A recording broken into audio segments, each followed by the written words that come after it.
எழுதி வைத்த சட்டங்களை மனித நேயத்துடன் செயல்படுத்தவில்லை என்றால் பெரும் விளைவுகளை ஏற்படுத்தும் என்பதற்கு சிறந்த உதாரணமாக விளங்கும் கூடலூர் எனும் செல்லுலார் சிறை.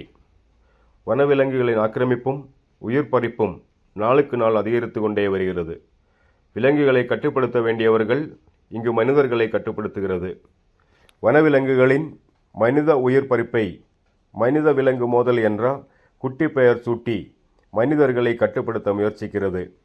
இறந்த சக மனிதனின் பூத உடலை கூட பார்க்க முடியாமல் தடுத்து நிறுத்துகிறது. மக்களின் போராட்டங்களை அரசு பயப்படுகிறது. போராட்டங்கள் உருவாகாமல் தடுக்கும் தரகர்களாக உள்ளூர் தலைவர்கள் துணை போகிறது. சட்டங்களின் பலவீனங்களை பயன்படுத்தி மனித உயிர்களை விலங்குகளின் விளையாட்டு பொம்மைகளாக மாற்றும் நிலைமை. மனிதர்களை மதிக்காத, மனிதர்களின் அடிப்படை உரிமைகளை மதிக்காத ஆணவ திறனாளிகளின் கூட்டமாக அரசு இயந்திரம். சட்டம் என்றால் ஏழை விவசாயிகளை ஆயுதமில்லாமல் படுகொலை செய்யும் திட்டமா? விலங்குகளால் உயிர் சேதம் ஏற்படும் மனித உடலை சக மனிதர்களின் எதிர்ப்பில்லாமல் அடக்கம் செய்யும் பொறுப்பாளர்களாக செயல்படும் சட்டம் ஒழுங்கு பாதுகாவலர்கள். கூடலூர் சட்டமன்ற தொகுதியில் ஆட்சியாளர்களும் ஆளுங்கட்சி தலைவர்களும் ஒன்றிணைந்து நடத்தும் மனிதநேயமற்ற மிருகத்தன்மையுடன் கூடிய செயல்பாடுகள் காரணமாக சாதாரண மக்களின் வாழ்க்கை கேள்விக்குறியாக மாறியுள்ளது.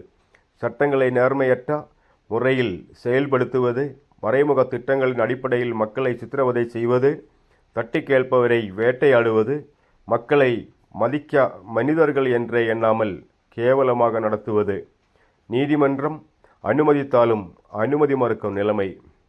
நாம் கூடலூர் தொகுதி மக்கள் எந்த உரிமையும் இல்லாதவர்களா? சாலை ஓரத்தில் வாழும் தெரு நாய்க்களுக்கு கிடைக்கும் மரியாதை கூட இங்கு மனிதர்களுக்கு கிடைக்கவில்லை. ஏன்? படிப்பறிவுள்ளவர்களுக்கு பகுத்தறிவில்லை என்றால் சக மனிதர்களை கேவலமாக பார்க்க நிலைமை உருவாகுமா? மக்களின் வரிப்பணத்தில் ஊதியம் பெறும் ஊழியர்களுக்கு ஊதியம் வழங்கும் மக்களுடன் எந்த உத்தரவாதமும் இல்லையா? மக்களின் வாக்குகளை பெற்று ஆட்சி அமைக்கும் மக்கள் தலைவர்களுக்கு மக்கள் நலனில் அக்கறை இல்லையா? தங்களது தலைவர்களுக்காக வீடு வீடாக வாக்கு சேகரிக்கும் உள்ளூர் தலைவர்கள் கேவலம் தினக்கூலிகள் மட்டுமா?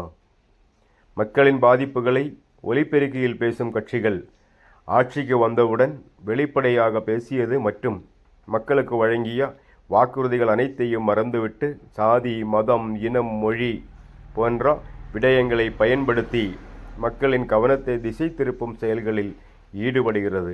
மக்களின் அனைத்து உரிமைகளும் பறிக்கும் மறைமுக திட்டங்கள் நடைமுறைப்படுத்த துணை போகிறது. ஜனநாயகம் என்ற மகத்தான முறையை பயன்படுத்தி அதிகாரம் கிடைக்கும் வரை மக்கள் சேவகரின் வேடம் அணிபவர்கள். அதிகாரம் கிடைத்த பிறகு மிருகநாயக ஆட்சியாளர்களாக மாறுகிறது. இச்செயல்கள் யாருக்காக, எதற்காக?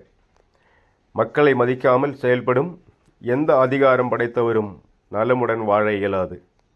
இது தப்பித்து செல்வதற்கான அனைத்து வழிகளும் முடக்கப்பட்ட கூடலூர் மக்களின் கண்ணீர் சாபம்.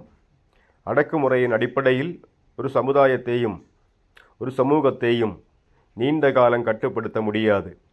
ஏழை விவசாயிகளுக்கும் தொழிலாளர்களுக்கும் துரோகம் செய்பவர்களின் காதுகளில் பூ வைக்கும் நாள் விரைவில் விடியும்.